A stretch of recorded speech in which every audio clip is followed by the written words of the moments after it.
حضرات ملت اسلامی، السلام علیکم ورحمۃ اللہ وبرکاتہ۔ الحمد للہ الحنان المنان الذي خلق الانسان وعلمه البیان، والصلاة والسلام على رسوله سید الانس والجان وعلى آلہ واصحابہ ذوی الخیر والاحسان، اما بعد فأعوذ بالله من الشيطان الرجيم، بسم الله الرحمن الرحيم۔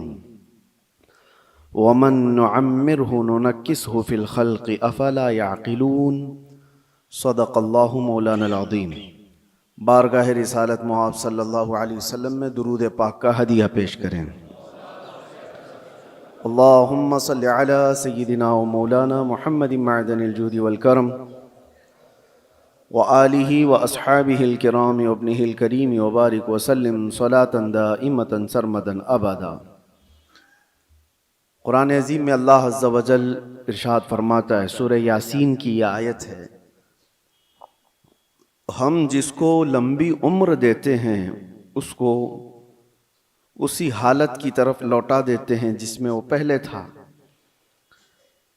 یعنی میں آیت کا مفہوم عرض کر رہا ہوں، انسان کی شروعات جو ہوتی ہے بچپنے سے، بچہ ہے، بچہ جس کیفیت میں بڑا ہوتا ہے، جوان ہونے کے بعد ایک پورا انسان نظر آتا ہے۔ بچے کو پورا انسان نہیں کہا جاتا، اس کی عقل بھی کم ہے، اس کی سمجھ کم ہے، اس کے چلنے پھرنے میں کمزوری ہے، کھانے پینے میں مکمل نہیں ہے، لیکن جب بوڑھا ہوتا ہے تو اس کو واپس بچپنے کی طرح بنا دیا جاتا ہے۔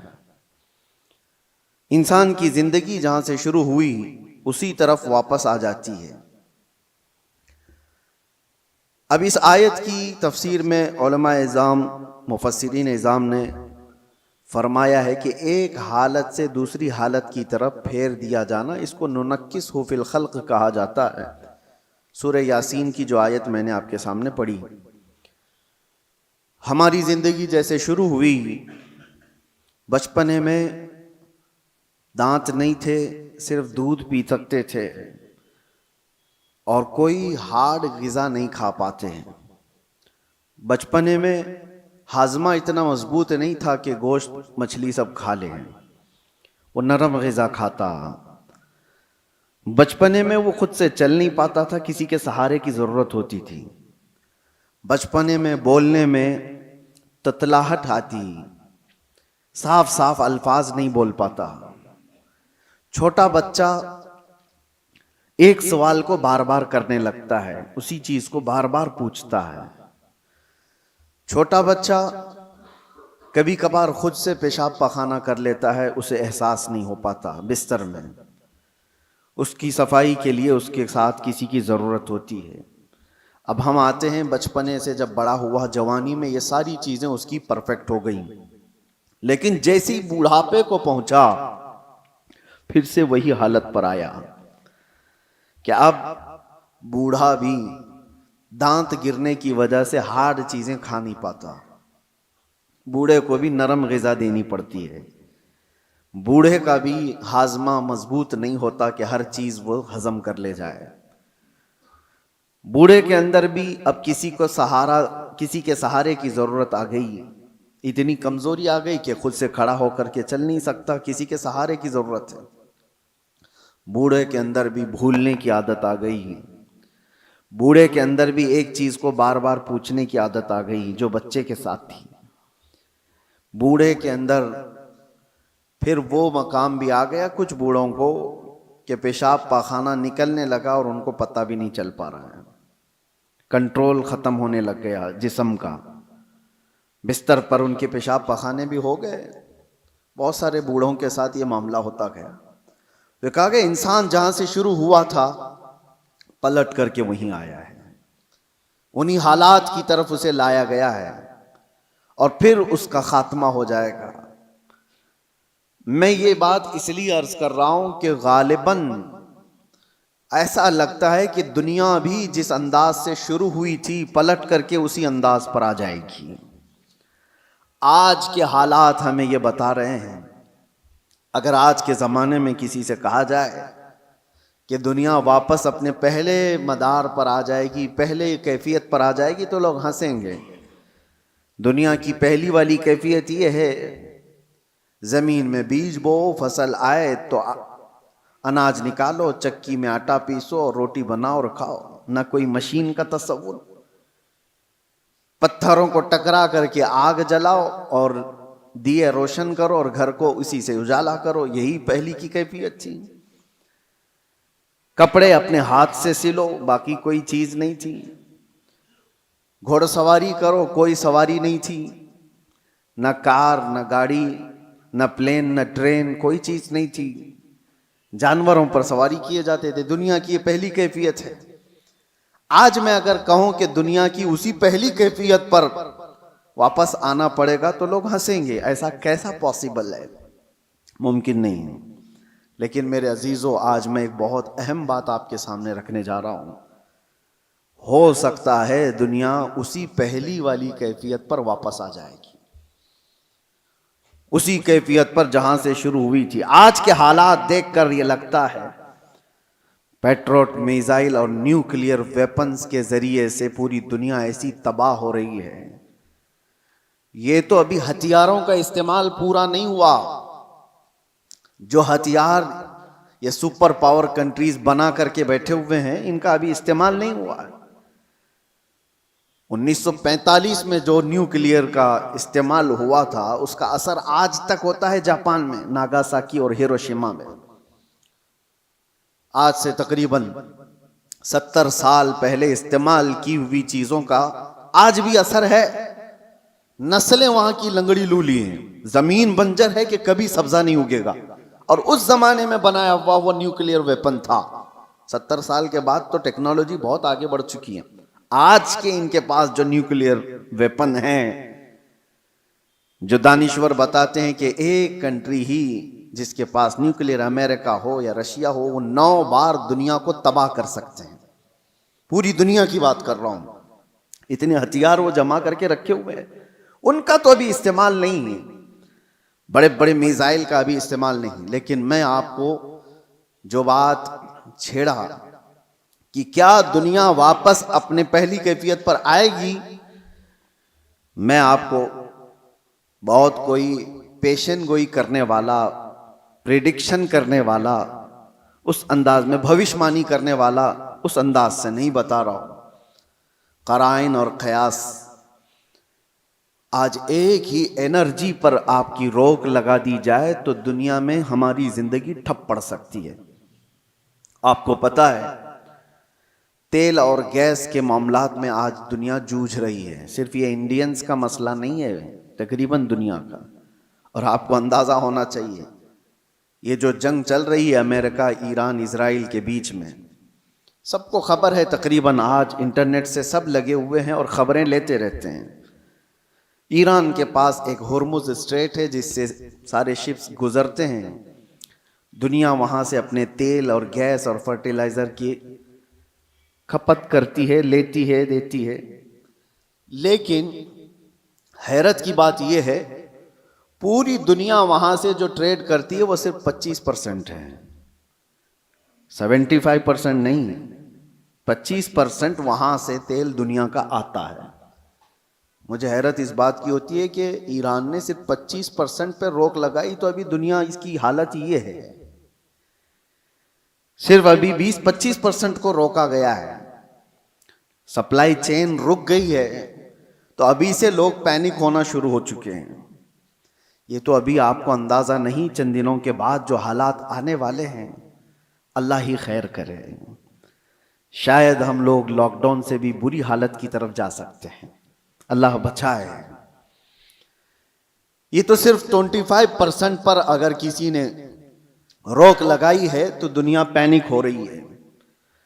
میرے عزیزو، وہ وقت آئے گا، میرے آقا صلی اللہ تعالی علیہ وسلم نے جو قیامت کے قریب ہونے والی نشانیاں بیان فرمائی، اس میں سے بڑی نشانیوں میں ایک نشانی یہ بھی ہے کہ قتل اور خون ریزی بہت بڑھ جائے گی، اتنی زیادہ کہ ایک باپ کی اگر 100 اولاد ہیں تو 99 مر جائیں گے اور ایک بچے گا۔ قتل اور حرج اتنا بڑھ جائے گا۔ مال کی کثرت ہو جائے گی، یہ بھی حدیث پاک میں ہے، جو قیامت کی نشانیاں ہیں اس میں. اور یہ جو حالات ہیں، ابھی کسی نے ایک حدیث بھی سوشل میڈیا پر نشر کر کے بہت وائرل کیا تھا، اس پر بھی میں آپ سے گفتگو کروں. ایک حدیث ملتی ہے، اذا رأیتم عمود احمر قبل المشرق، جب ایسٹ کی طرف سے، اب یہ تو ایریا پورا میڈل ایسٹ ہی ہے، مشرق کی طرف سے تم آگ کا ستون دیکھو تو حضور فرماتے ہیں فَادَّخِرُوا طَعَامَ سَنَتِكُمْ، تو اپنے ایک سال کا کھانا جمع کر لو. اور اس میں حدیث میں یہ بھی کہا گیا ہے اذا رأیتم عمود احمر، عمود نار احمر، ایسا حدیث کے الفاظ ہیں، فی شہر رمضان. حدیث میں یہ ملتا ہے کہ رمضان کے مہینے میں جب مشرق کی طرف تم آگ اگلتی ہوئی دیکھو تو اپنے سال بھر کا کھانا پانی جمع کر لو. اب ایک طرح سے اس حدیث پر جو کلام ہے وہ بھی میں عرض کرتا ہوں. اکثر ائمہ اکرام نے اس حدیث کو ضعیف قرار دیا ہے، اور ضعیف احادیث بہت ساری اعمال میں مقبول ہوتی ہیں، لیکن جن ائمہ نے اس کو ذکر کیا، اب اس کی تشریح ہم یہ نہیں کہتے کہ جس آگ کا اور جس ستون کا ذکر آیا ہے وہ یہی جنگ کے متعلق ہے اور یہی ایران سے نکلنے والی آگ کا ہے، یہ ہم یقین کے ساتھ نہیں کہتے، لیکن الفاظ یہ ملتے ہیں کہ مشرق کی سمت سے اگر تم آگ کا مینار دیکھو، یہ میزائل جب اڑتے ہیں تو یہ آگ کا مینار ہی بن جاتے ہیں، آگ کا ستون بن جاتے ہیں. بہرحال بہت ساری علامات ایسی ہیں میرے عزیزوں جس سے یہ اندازہ تو ہے کہ یہ آپس میں دنیا کو تباہ کریں گے، یہ طاقتیں ٹکرائیں گی اور دنیا کو تباہ کریں گے. عام لوگوں کی موت کثرت سے ہوگی، بڑے لوگ اپنی اپنی سیکیورٹی اور اپنی حفاظت کا انتظام کر کے بیٹھے ہوں گے، عام انسانوں کو مرنے کے لیے چھوڑ دیا جائے گا. جنگوں میں سب کی تباہی ہے، کہنے کو تو امریکہ کل اعلان کر دے گا کہ ہم جیت گئے، جیت کس بات کی ہے؟ کیا انسانوں کے ہزاروں قتل کے بعد کوئی جیتتا ہے؟ ادھر بھی قتل ادھر بھی قتل، اور انسانوں کی موت کے بعد وینر کس کو کہا جاتا ہے؟ یہ تو صرف اور صرف اپنے نفس کو بڑا بنانے کا ایک ذریعہ ہے، باقی جیت کسی کی نہیں ہوتی. جنگوں میں مرتے ادھر بھی ہیں، مرتے ادھر بھی ہیں. ہاں اتنا ہے کہ ادھر کم مرے ادھر زیادہ مرے، لیکن موت تو ہے. تو ناحق جو لوگوں کا قتل ہوتا ہے اور انسان اس میں مارے جاتے ہیں، یہ صرف اور صرف طاقتوں کے ٹکراؤ سے ہے. میں آپ سے ایک بات عرض کر رہا ہوں، اندازہ کرو کہ اگر دنیا نے تمہارے سپلائی چین کی نس کو تھوڑی دیر کے لیے روک لیا تو تم کیا کرو گے؟ ایک وقت وہ آئے گا جب مخبر صادق صلی اللہ تعالی علیہ وسلم نے فرمایا قحط اتنا زیادہ ہو جائے گا کہ لوگ ایک دوسرے کا گوشت کھانے کی کوشش کریں گے. قحط سالی ایسی آ جائے گی. ساری قحط سالی کس کو کہتے ہیں؟ قحط. ایک حدیث میں تو ملتا ہے کہ دجال کے آنے سے 3 سال پہلے پہلا سال ایسا ہوگا کہ زمین 1/3 حصہ سبزہ اگانا روک دے گی اور آسمان 1/3 حصہ بارش برسانا چھوڑ دے گا. اور دوسرا سال ایسا آئے گا کہ زمین آدھا حصہ سبزہ اگانا چھوڑ چکی ہوگی اور آدھا حصہ آسمان بارش برسانا روک دے گا. اور تیسرا سال ایسا آئے گا کہ زمین پورا حصہ سبزہ اگانا چھوڑ چکی ہوگی اور آسمان پورا ہی بند ہو چکا ہوگا، کوئی بوند قطرہ نہیں گرے گا بارش کا. اور اس وقت لوگ قحط میں ایسے مبتلا ہوں گے کہ ان کے پاس کھانے پینے کی کوئی چیز نہیں رہ جائے گی. یہ تو دجال کے ظہور سے پہلے کی علامت بتائی گئی ہے، لیکن کچھ روایات میں آپ کے سامنے یہ بھی رکھتا ہوں. جن چیزوں کے ہم ہیبیٹیٹ ہیں، عادی ہیں، ان چیزوں کے استعمال پر اگر روک لگی تو ہماری زندگی اتھل پتھل ہو جائے گی. آپ کو صرف ایسا لگتا ہے کہ گیس اور تیل کے رکنے سے کیا ہوگا، کسی انرجی انفراسٹرکچر پر حملہ ہونے سے کیا ہوگا. میرے عزیزو، آج جس سچویشن میں ہم ہیں ہماری زندگیاں پوری الٹ پلٹ ہو جائیں گی. ہم وہ لوگ نہیں ہیں جو چکی پیس کر کھانے والے تھے. آج مشینوں کے دور میں جینے والے لوگ ہیں. تمہارے پاس ایک چمچ مسالہ بھی بغیر مشین کے پیسا ہوا نہیں ہوتا. ہر چیز کے لیے تمہیں انرجی کی ضرورت ہے, ہر چیز کے لیے تمہیں کرنٹ اور تیل اور گیس کی ضرورت ہے. ایسی عادت ہمیں آج لگی ہوئی ہے. ہمارا کوئی کھانا بغیر مشینوں سے گزرا ہوا نہیں آتا, کوئی کھانا. ہاں صرف اور صرف قدرتی پھل فروٹ کھا لیے تو الگ بات ہے, باقی سارے جو کھانے کے جو ہمارے عادات ہیں یہ بغیر انرجی پروسیس سے نہیں آتے ہمارے پاس. کل کو جب یہ سواریاں رک جائیں گی, جب یہ نقل و حمل ایک جگہ سے دوسری جگہ جانے کے ٹرانسپورٹ اور کمیونیکیشن سب رک جائے گا, تو لوگوں کے اندر کا ایک پاگل پن باہر آئے گا. یہ تو یہ ابتدا ہے.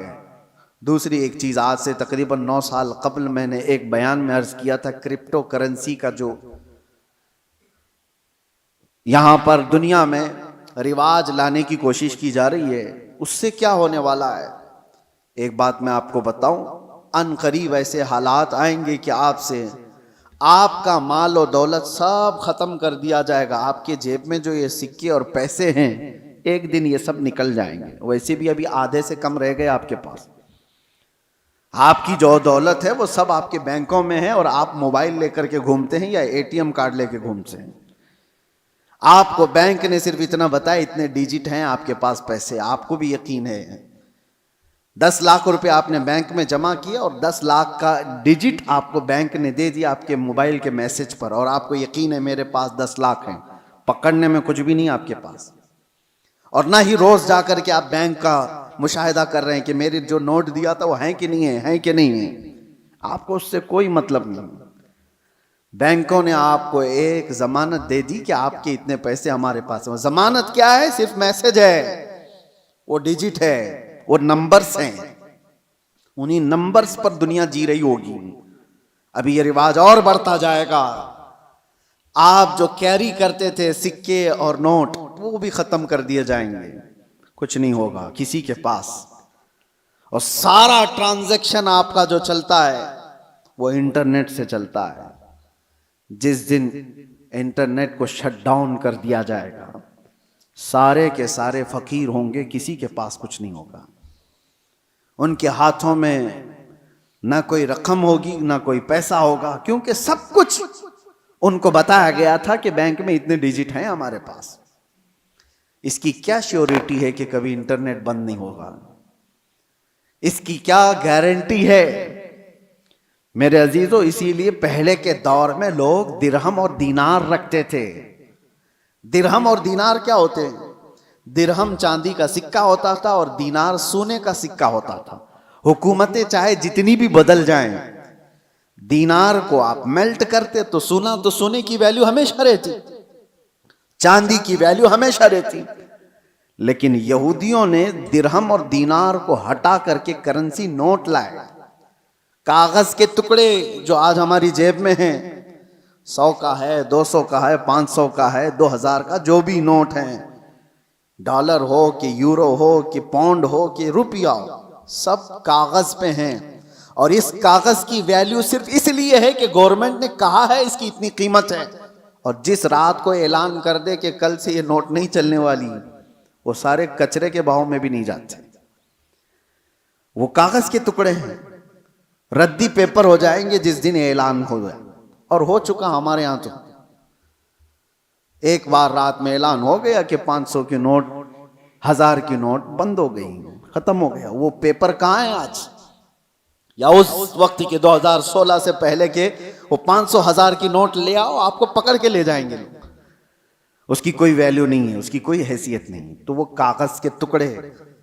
تو پہلے دنیا درہم اور دینار سے کاغذ کے ٹکڑے پہ آئی, کاغذ کے ٹکڑوں سے پھر اے ٹی ایم کارڈ پہ آئی, پھر کارڈ بھی کیری کرنے کی ضرورت نہیں, اب صرف موبائل میں آئی.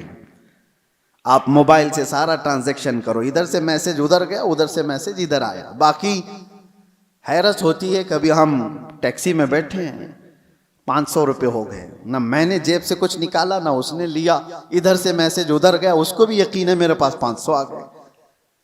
میرے پاس بھی وہی موبائل, اس کے پاس بھی وہی موبائل, موبائل صرف اتنا کہہ دیا اس کو کہ 500 کا ایک میسج چھلک گیا ہے, ہاں وہ آگے بڑھ گیا.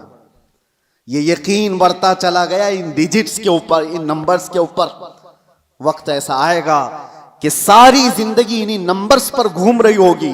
ایک دن اچانک یہ سارے مواصلات کا ذریعہ بند کر دیا جائے گا اور لوگ قحط سالی کے شکار ہوں گے. آپ کس سے پوچھیں گے؟ آج جو دنیا بٹ کوائن کا اور کرپٹو کرنسی میں پیسے لگاتی ہے, اس کا طریقہ کیا ہے پتہ ہے آپ کو؟ بٹ کوائن ایک غائبانہ کرنسی ہے, کسی کنٹری کی کرنسی نہیں. ڈالر آپ نے دیکھا ہے, یورو آپ نے دیکھا ہے, پاؤنڈ انگلینڈ کا آپ نے دیکھا, روپیہ بھی دیکھا ہے. بٹ کوائن کیا ہے وہ دیکھا ہی نہیں کسی نے, وہ ہے ہی نہیں.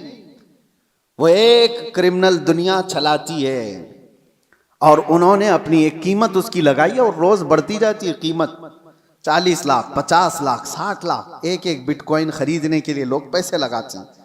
آپ نے 60 لاکھ روپے دے کر ایک بٹ کوائن خریدا, سامنے والے نے کہا کہ ہاں ایک بٹ کوائن آپ کا ہے. کہاں ہے وہ؟ اس نے نمبر دیا ہے خالی, کوئی سونا اور چاندی اٹھا کے نہیں دیا, کوئی گارنٹی نہیں ہے. بس اس پر بھی دنیا پاگل ہے اور لاکھوں کی تعداد میں کرپٹو کرنسی اور یہ بٹ کوائن کو خریدنے کے لیے پاگل ہے دنیا, پیسے لگائی ہوئی ہے. جو چیز دکھ ہی نہیں رہی ہے اس کو بھی خریدا جا رہا ہے, لیا جا رہا ہے.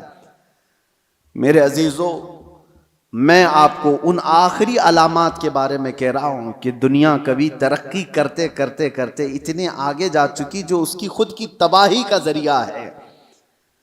انسان خود اپنے آپ کو تباہ کر لے گا. آج یہ تمام ذرائع پر نربھر ہو کر کے رہنا یہ ہماری تباہی کے قریب جانے کا ہے. اب میری باتوں کو کچھ ماڈرن لوگ یہ کہیں گے کہ یہ پرانے خیالات کی بات کر رہے ہیں, ترقی کو نہیں چاہتے ہیں, آسانی کو نہیں چاہتے. میرے عزیزو, ترقی اور آسانی کون نہیں چاہتا, لیکن تمہارے پاس شیورٹی اور گارنٹی کیا ہے؟ کسی چیز کی نہیں. اور آج دنیا کو جس انداز سے نربھر کر کے رکھا گیا ہے, تقریباً پوری دنیا ایسی ہے آج جو کریڈٹ پر تجارت کرتی ہے, سود پر تجارت کرتی ہے. سب کو کریڈٹ کارڈ پکڑائے گئے ہیں, تم سود بھرتے رہو, انٹرسٹ بھرتے رہو. لون کی دنیا پر آدھے سے زیادہ دنیا چل رہی ہے. میرے عزیزو, یہی قرب قیامت کی علامات ہیں, یہ نشانیاں ہیں. میں آج ہی پڑھ رہا تھا حدیث پاک, حضور صلی اللہ تعالی علیہ وسلم کی ایک حدیث ہے, لوگ زنا راستے پہ ایسا کر رہے ہوں گے جیسے گدھے اور کتے کرتے ہیں. اور اس زمانے میں سب سے شریف آدمی کون ہوگا پتہ ہے آپ کو؟ زنا کر رہے ہوں گے لوگ ننگے ہو کر کے, ان میں سب سے شریف آدمی وہ ہوگا جو یہ کہے گا کہ بھائی تھوڑا دیوار کے پیچھے چلے جاؤ. وہ صرف اتنا کہنے والا اس زمانے کا سب سے شریف آدمی ہوگا. جو گناہ کر رہا ہے ان سے صرف وہ اتنا کہے گا کہ دیوار کے پیچھے چلے جاؤ, اتنا کہنے والا اس زمانے کا شریف آدمی ہوگا. وہ زمانہ قریب ہے میرے عزیزوں. اور یہاں تک کہ ایمان والوں کو لوگ تانا مار رہے ہوں گے, اس کو دیکھو یہ مسلمان ہے, اس کو دیکھو, ایسے تانا مار رہے ہوں گے جیسے چوروں کو تانا مارا جاتا ہے. ایمان پر زندہ رہنا اور قائم رہنا ایک بڑا مشکل ہو جائے گا. آج آپ کے سامنے میں یہ ساری باتیں اس لیے رکھ رہا ہوں کہ ہم قبرستان کی طرف سے گزریں گے تو یہ احساس کریں گے جو قبر میں سویا ہے وہ کتنا محفوظ ہے, کاش اس کی جگہ میں ہوتا. حضور نے فرمایا, حدیث ہے یہ, قیامت کے قریب تم قبرستان سے گزرو گے تو یہ تمنا کرو گے کہ قبر میں سویا ہوا آدمی کتنا اچھا ہے کہ وہ مجھ سے پہلے دنیا میں فتنوں سے محفوظ چلا گیا. آج یہ سارے فتنے وہ نہیں دیکھ رہا ہے. ایک بات آپ یاد رکھ لینا, یہ جنگوں کے حالات دنیا کو ابھی بدل کے رکھنے والے ہیں. اگلے سال تک اللہ نے اگر زندگی دی تو دیکھنا دنیا کا نقشہ بدل چکا ہوگا, جینے کے انداز بدل چکے ہوں گے. بہت ساری نئی چیزیں آپ کو سننے میں آئیں گی اور دیکھنے کو ملیں گی, طور طریقے بدل چکے ہوں گے. اچانک ہونے والے حالات پوری دنیا کو اکثر بدل کر رکھیں گے. اس لیے ہر گھڑی آپ ایکٹیو رہو کہ ایمان کے ساتھ دنیا سے جانا ہے. ان فتنوں کے دور میں ہر گھڑی آپ اپنے ایمان کی حفاظت کی فکر کرو. اب جو دور آ رہا ہے اس سے خطرناک دور دنیا کی ابتدا سے لے کر اب تک نہیں آیا, کبھی نہیں. اس سے زیادہ خطرناک دور کبھی پہلے نہیں آیا. جو آنے والا ہے وہ دجال کے ظہور کا زمانہ ہے. نبی اکرم صلی اللہ علیہ وسلم نے فرمایا روئے زمین پر سب سے بڑا فتنہ ہوگا دنیا کا. اور نبی آخر الزمان خود دعا کرتے تھے اللہ کی بارگاہ میں کہ اللہ مجھے دجال کی فتنوں سے محفوظ رکھ.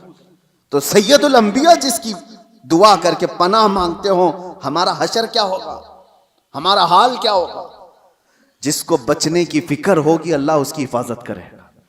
جو بچنے کی فکر ہی نہیں کرتا ہو، خوف ہی نہ ہو اس کے دل کے اندر، پھر تو وہ ختم ہو جائے گا.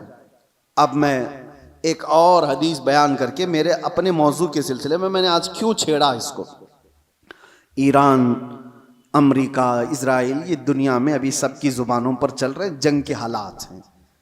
اس دوران میں نے حدیث یہ پڑھا کہ دجال کے ظاہر ہونے کا وقت جو ہے وہ اللہ بہتر جانے، لیکن جو جگہ ہے نبی پاک صلی اللہ علیہ وسلم نے فرمایا وہ بھی ایران کی طرف سے ہی ظاہر ہوگا.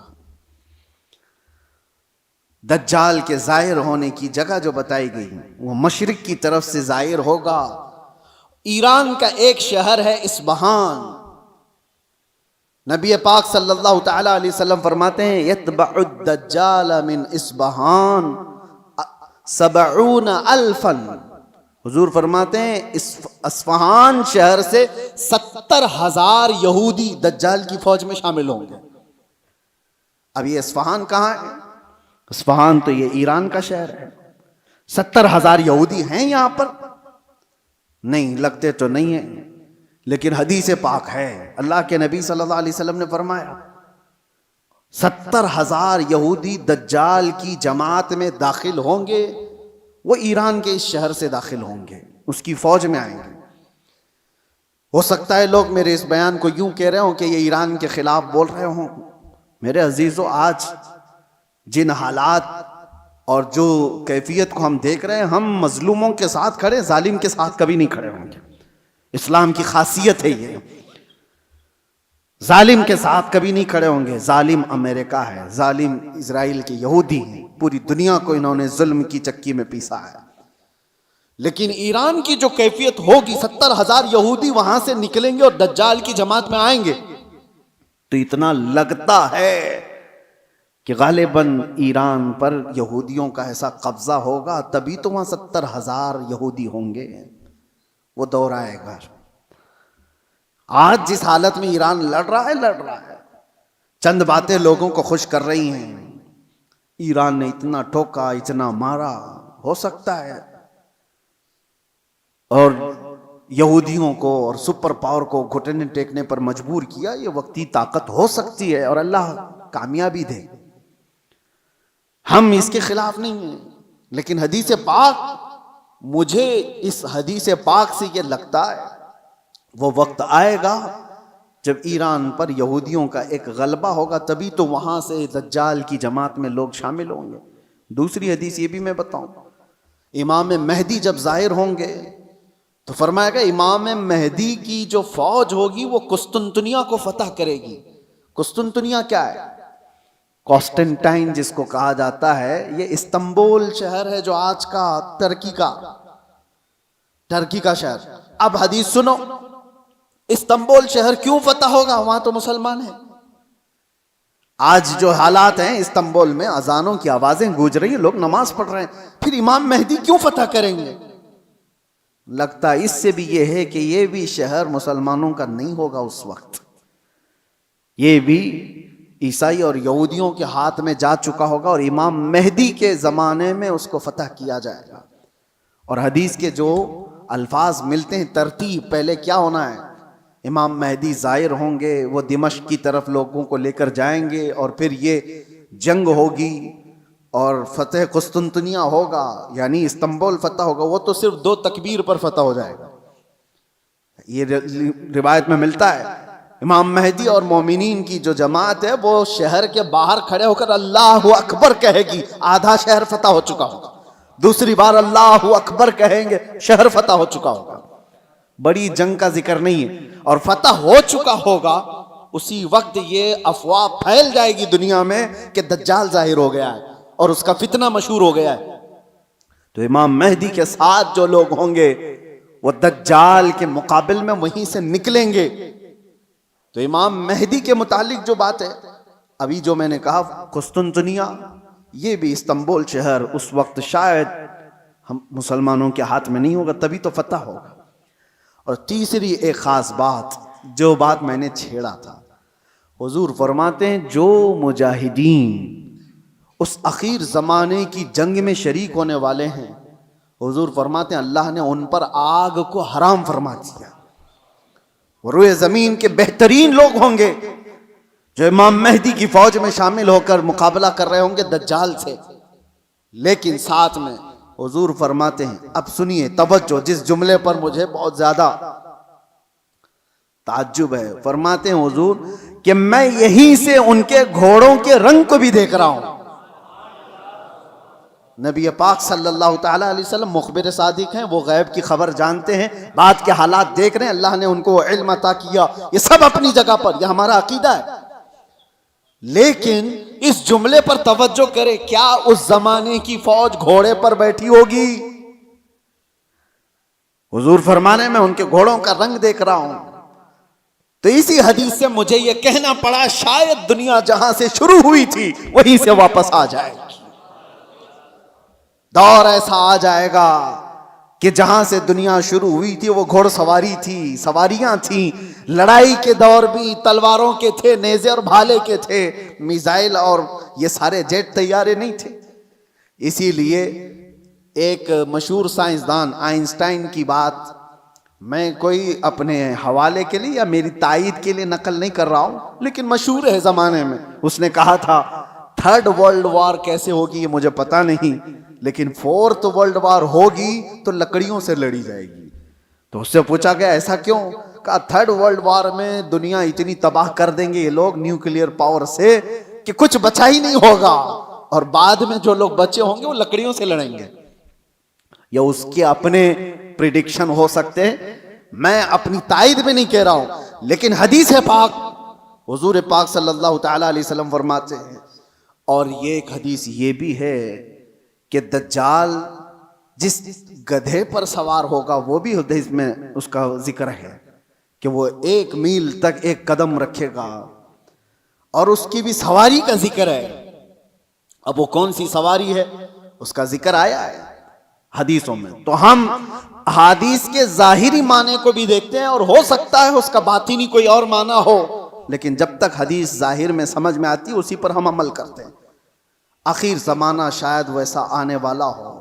اس لیے میرے عزیزو، بہت ترقی پر جو آج عروج پر لوگ ناز کرتے ہیں، شاید دنیا ان کو پٹخ دے گی، دنیا ان کو واپس ان کے نشے کے غرور کو مٹی میں ملا کر رکھ دے گی.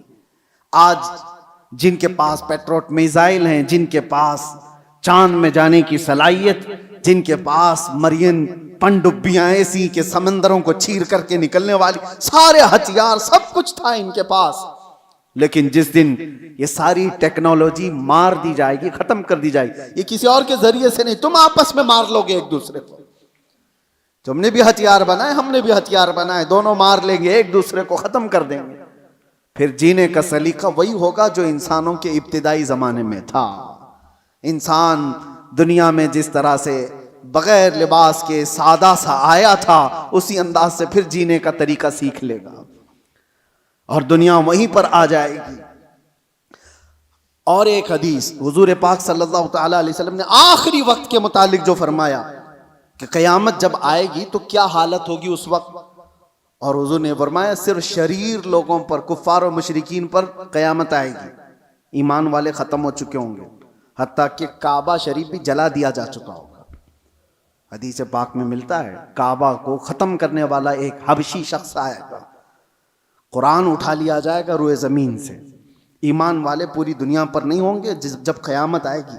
اور قیامت آنے کے وقت، عین وقت جو سور پھونکا جائے گا، اس وقت لوگ کیا کر رہے ہوں گے؟ اس وقت حضور فرماتے ہیں کہ سب اپنے اپنے کاموں میں مشغول ہوں گے. کوئی کھیتی باڑی کر رہا ہوگا، ہل چلا رہا ہوگا، کوئی کپڑا کاٹ رہا ہوگا، اور وہ وہیں سے اپنی کینچی پھینک دے گا. ہل چلا رہا ہوگا وہیں پھینک دے گا، وہ آواز سنتے ہی. یہاں تک کہ حاملہ عورت کے پیٹ سے بچہ نکل جائے گا، اس آواز کی دہشت سے دودھ پلانے والی ماں اپنے بچے کو پھینک دے گی۔ یہ جو احادیث میں ہے، وہاں پر بھی دنیا کی بڑی ترقیات کا ذکر نہیں ہے۔ یہ نہیں ہے کہ بہت ہائی فائی انٹرنیٹ میں آدمی بیٹھا ہوگا یا مشینیں چلا رہا ہوگا، وہاں پر بھی حدیث میں ذکر ملتا ہے کہ ہل چلا رہا ہوگا، کینچی کاٹ رہا ہوگا۔ پھر مجھے یہی کہنا پڑتا ہے کہ دنیا جہاں سے شروع ہوئی تھی انہی حالات پر آ جائے گی۔ یہ کینچی ہاتھ میں لے گی اور ہل ہاتھ میں لے گی، زمین میں بیج بوئے گی اور فصل اگائے گی، اور جب آئیں گے تو چکی پیس کر کے اپنے گھر کے کھانے کا انتظام کرے گی۔ بہرحال جو بھی حالات ہیں، ہم دنیا کے آخری وقت پر آ چکے ہیں۔ اور ایک یہ بھی بات میں کہہ کر کے جاتا ہوں، بعض بزرگوں نے فرمایا امام مہدی کب ظاہر ہوں گے؟ تو اس کے متعلق بزرگوں نے فرمایا جب سارے مومنین دعا کرنے لگ جائیں کہ اے اللہ امام مہدی کو ظاہر فرما دے، تو اللہ تبارک و تعالی قریب ہے کہ ان کو ظاہر فرمائے گا۔ لیکن آج کی سچویشن یہ ہے، میں دیکھتا ہوں ہم ساری دعائیں کرتے ہیں، کیا مومنین کی عام جماعتیں امام مہدی کے ظاہر ہونے کی دعا کرتے ہیں؟ کہیں یہ دعا کا بھی رواج عام ہو جائے کہ اللہ امام مہدی کو ظاہر فرما دے۔ جب یہ دعا کثرت سے ہونے لگی کہ وہ آ جائیں گے امام مہدی کے ظاہر ہونے کی۔ اور دوسری حدیث یہ بھی ہے، یذہل الناس، حضور فرماتے ہیں ان ذکر الدجال، دجال کا ذکر کرنا لوگ چھوڑ چکے ہوں گے، علماء ممبروں سے بیان کرنا ختم کر چکے ہوں گے، تب دجال آئے گا۔ جب تک دجال کے بارے میں اویئرنس ہوگا لوگوں کے درمیان، دجال نہیں آئے گا۔ لوگ بیان کرنا چھوڑ چکے ہوں گے اور اس کا ذکر کرنا ترک کر چکے ہوں گے۔ یہ دونوں چیزیں ہمارے اندر آنے نہ پائیں۔ اللہ تبارک و تعالی ہم سب کو آخری زمانے کی فتنوں سے محفوظ فرمائے۔ آج جو ہونے والے حالات ہیں اس کے لیے آپ اپنے اپنے انتظامات میں، لوگ آج اپنا راشن پانی سب جمع کر رہے ہیں، میں کہتا ہوں اپنا ایمان بھی جمع کر کے رکھو، اپنے اعمال اور اپنے عقیدے کی حفاظت کرو۔ کل کے آنے والا دور، ایک دن دو دن روٹی نہ کھا کر کے اگر آپ رہ بھی جاؤ گے لیکن ایمان کے بغیر دنیا سے جاؤ گے تو ہمیشہ جہنم میں جلائے جاؤ گے۔ ایمان کی حفاظت بھی آج اتنی ہی ضروری ہے، اس لیے کہ آدمی جب مصیبتیں آتی ہیں تو انکار خدا کر بیٹھتا ہے، وہ لوگوں کے پیچھے چل بھاگتا ہے۔ وہ دور آئے گا جب لوگ اپنے مال کی طرف تمہیں بلائیں گے، تمہارے پاس ہوگا کچھ نہیں تو بھاگو گے ان کے پاس، اپنا ایمان بھی بیچ دیں، سب کچھ، کہ مجھے میرے بچوں کو کھلانا ہے، میں آج اس کے پاس جاؤں گا، اس کے پاس مال ہے، اس کے پاس کھانا پانی ہے، اس کے پاس راشن ہے، یہ سب کچھ دے رہا ہے۔ یہ کہا گیا کہ دجال روٹیوں کے پہاڑ لے کر چلے گا۔ جب دنیا میں قحط ہوگا، لوگ کھانے کے محتاج ہوں گے اور دجال کے پاس غذا کے پہاڑ ہوں گے، چل رہے ہوں گے ساتھ میں، دنیا بھوکی اس کے پیچھے لپک جائے گی کہ روٹیوں کا پہاڑ اس کے ساتھ ہے، تو کھانے کا ذخیرہ جس کے پاس ہوگا دنیا پاگل کی طرح اس کی طرف لپک جائے گی۔ تو آنے والا دور اگر قحط کا ہے تو آپ یہ بھی ایمان رکھو کہ جہاں کھانا بٹ رہا ہے وہاں ایمان والا نہیں جاتا، جہاں میرے مصطفیٰ کی محبت بٹ رہی ہے بھوک کو ترک کرے گا، میرے آقا کے قدموں کو اختیار کرے گا۔ اللہ تعالی ہمیں حضور کے قدموں میں زندگی عطا فرمائے، ایمان کے ساتھ زندہ رکھے اور ایمان کے ساتھ اس دنیا سے اٹھائے۔ وآخر دعوانا الحمدللہ رب العالمین۔ السلام علیکم۔